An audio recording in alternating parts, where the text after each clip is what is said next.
मोकामा विधानसभा क्षेत्र बिहार के सबसे चर्चित, मशहूर और हॉट सीट माना जाता है। यहाँ के मैदान में दावेदारों के वादे, उम्मीदवार के वादे से कहीं अधिक उम्मीदवार के प्रभाव की परीक्षा होती है।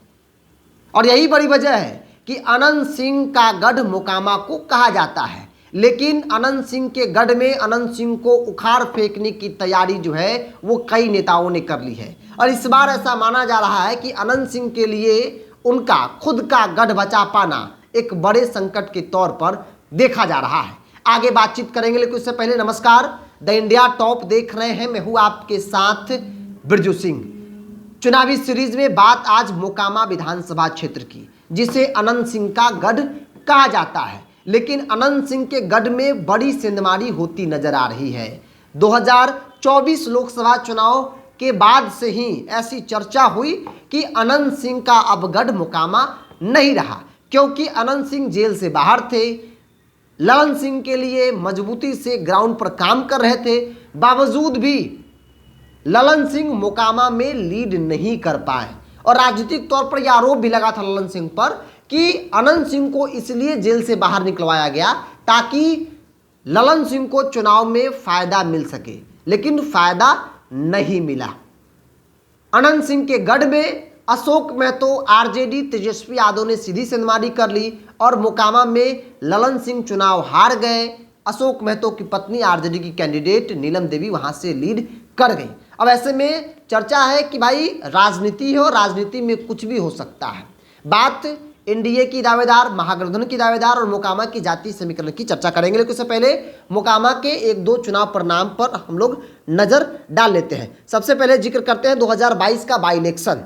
नीलम देवी चूंकि 2020 में आरजेडी के टिकट पर अनंत सिंह चुनाव लड़े, चुनाव जीत गए, लेकिन उसके बाद उन्हें सजा हो गया, वो जेल चले गए, सदस्यता रद्द हुई और फिर आरजेडी ने उनके जगह पर उनकी पत्नी नीलम देवी को मैदान में उतारा। नीलम देवी चुनाव जीत गई, 79,484 वोट आया था और उनके सामने भारतीय जनता पार्टी एनडीए गठबंधन ने सोनम देवी, मोकामा वाले ललन सिंह की पत्नी को मैदान में उतारा।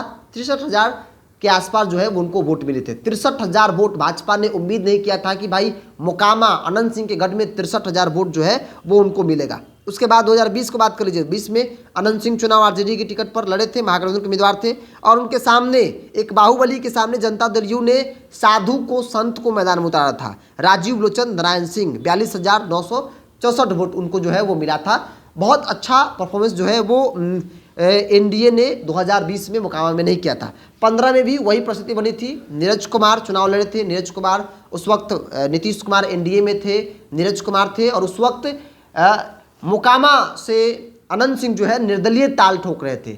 निर्दलीय होने के बावजूद भी अनंत सिंह चुनाव जीत गए। सहानुभूति वोट, अपना प्रभाव वाला वोट अनंत सिंह का था और जिसका फायदा उनको मिला। लेकिन इस बार कई चुनौती जो है वो देखने को मिल रही है। अनंत सिंह जेल में चले गए हैं और ऐसे में कई दावेदार मोकामा में घूम रहे हैं जिनकी मजबूत दावेदारी मानी जाती है। अब देखिए, हम लोग दावेदारों की बात करेंगे, उससे पहले एक बार जातीय समीकरण की बात कर लीजिए। क्योंकि मोकामा में जातीय समीकरण, जातीय गुलबंदी बड़ा फैक्टर माना जाता है। मोकामा से अनंत सिंह 4 बार विधायक रहे, इससे पहले सूरजभान सिंह भी विधायक रहे, दिलीप सिंह भी विधायक रहे। मौजूदा में अनंत सिंह की पत्नी नीलम देवी वहाँ से विधायक है। आरजेडी के सिंबल पर चुनाव जीती थी, लेकिन उन्होंने पाला बदल लिया है, वो नीतीश कुमार के खेमे में आ गई है। ऐसे में एक दावेदारी एनडीए के अंदर जो है नीलम देवी की है। अब देखिए, यहाँ के जातीय समीकरण की बात कर ली जाए तो भूमिहार वर्चस्व वाली सीट मोकामा को कहा जाता है। लगातार कई विधायक भूमिहार, आप गिनते चले जाइएगा, भूमिहार भूमिहार भूमिहार भूमिहार। मोकामा में सिर्फ और सिर्फ भूमिहार ही आपको मिलेगा।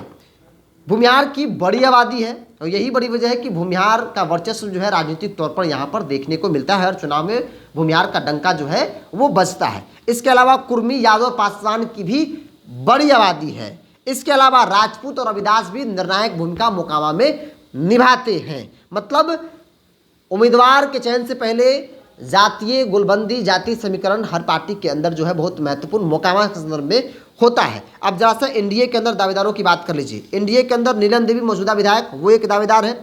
इसके अलावा नीरज कुमार पहले भी चुनाव लड़े हैं, चुनाव हार गए, बावजूद लगातार क्षेत्र में सक्रिय हैं, वर्तमान में एमएलसी हैं।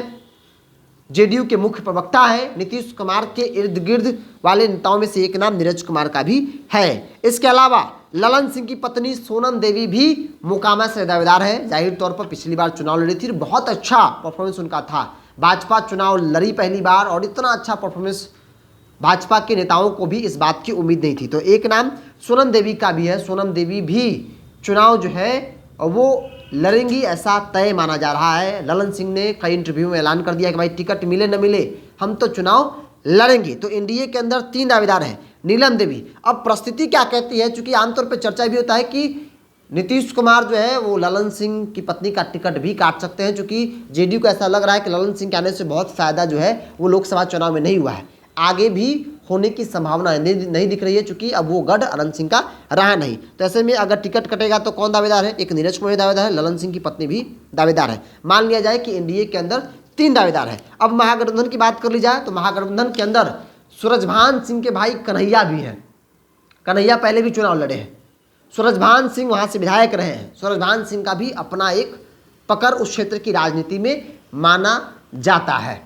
और ऐसे में सूरजभान सिंह पशुपति कुमार पारस के पार्टी में है और वो महागठबंधन के साथ उनकी बातचीत हो रही है। और कहा जा रहा है कि महागठबंधन में अगर पशुपति कुमार पारस को आधिकारिक तौर पर एंट्री मिलेगी तो 1-2 सीट सूरजभान सिंह को भी मिलेगा।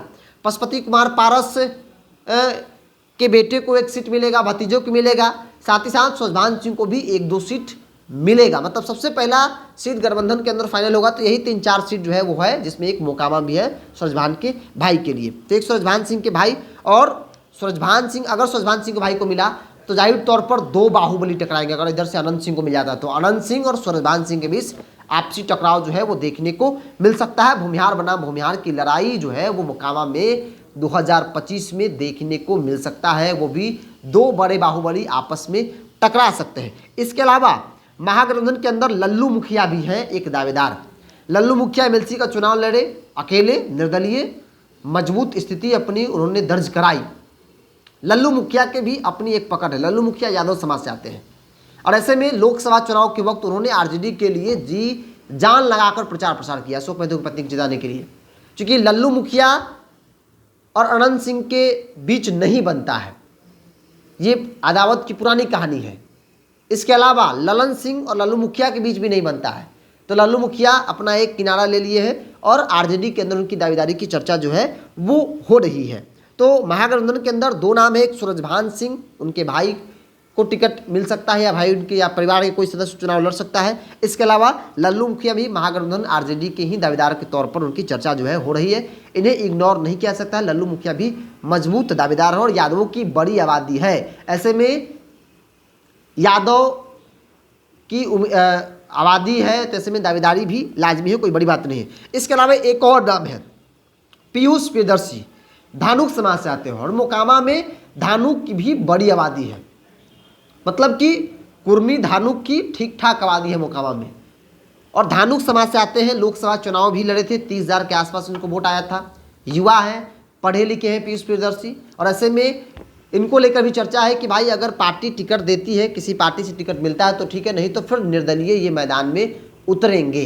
क्योंकि धानुक की आबादी भी बड़ी आबादी मोकामा में है और ऐसे में मोकामा की राजनीति में पीयूष प्रियदर्शी भी काफ़ी सक्रिय है। लोकसभा का चुनाव लड़े थे, खूब मजबूती से लड़े, बड़े बड़े धुरंधर जहाँ लड़ रहे थे, बड़े बड़े बाहुबली लड़ रहे थे, वहाँ पर पीयूष प्रियदर्शी जो है वो 30,000 के आसपास जो है वो इनको वोट जो है निर्दलीय होने के बावजूद भी मिलता है। ऐसे में 2025 विधानसभा चुनाव को लेकर भी पीयूष प्रियदर्शी जो है युद्ध स्तर पर अपनी तैयारी में लगे हुए हैं और ये किस पार्टी से लड़ेंगे यह तय नहीं हुआ है, चूंकि किसी पार्टी में ये नहीं है।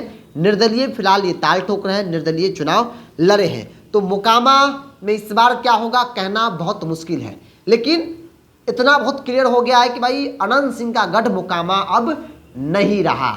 लोकसभा चुनाव में ललन सिंह मोकामा में लीड नहीं कर पाए, अशोक महतो की पत्नी वो लीड कर गई।